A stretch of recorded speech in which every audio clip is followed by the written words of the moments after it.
In 1952, the people of Panama City elected a lab tech from a chemical company. His name was Jack Mashburn. He was 22 years old. His father went to him and gave him a piece of advice. He said, "Son, do what is right, regardless of the consequences." But during his first legislative session, while he's trying to preserve St. Andrews State Park, he learned something that disturbed him. For the most part, from Brownsville, Texas, all across the entire Gulf of Mexico, Louisiana, Mississippi, Alabama, and yes, the great state of Florida, there was hardly a grain of beach sand that an African American could walk without being arrested. And then, 22-year-old Jack Mashburn does something extraordinary. He decides, I'm going to change that. Immediately, he's threatened. Jack Mashburn couldn't be intimidated, and he couldn't be bought.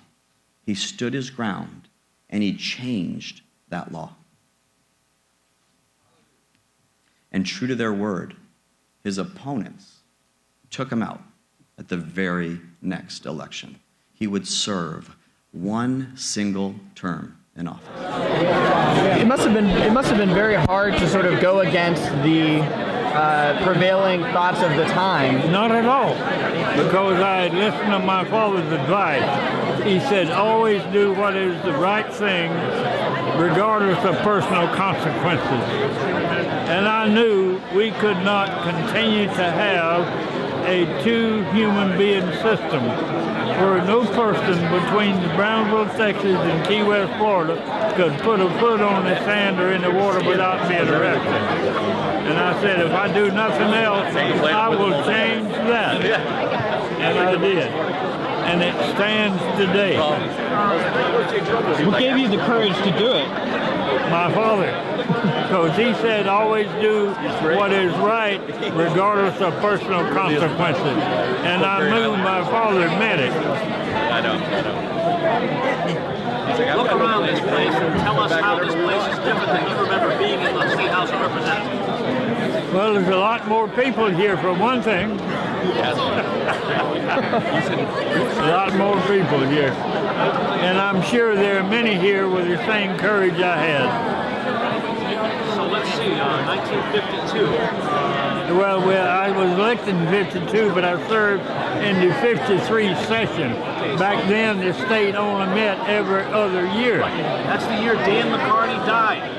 I know. Yeah, Dan was a friend of mine. Tell us about that.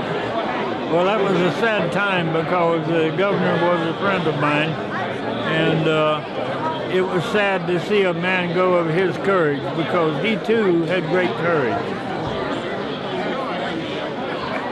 You still live in Panama City? Yes. I still live where I was born and raised on a 40-acre farm outside of town. I have 2 acres in blueberries, an acre in grapes and persimmons, and a number of other things. Okay, so there was no Interstate 10 back then. So how long did it take you to get from your house in Panama City to the state capitol? A bunch of times. A bunch of times. What have you done since you served in the House? What has the rest of your career and life been like? It was much the same as prior because I worked at the Arizona Chemical Company, which is a chemical company there in Panama City, and I had a contract with them that said that I had a right to run for the House of Representatives and do so without fear of loss of job. So I went right back to working for $2.10 an hour.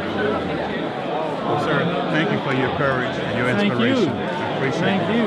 God bless you. You honor me by coming up and speaking. Well, you honor me. Thank you so much. Glad to be at the right place at the right time. Sir, I don't know if you've ever had this, but I'd like to have a selfie with you. Have you ever heard of a selfie? Watch this. We're going to take a picture of each other together. Watch this. All right. All right, you ready? Here we go. 3, 2, 1.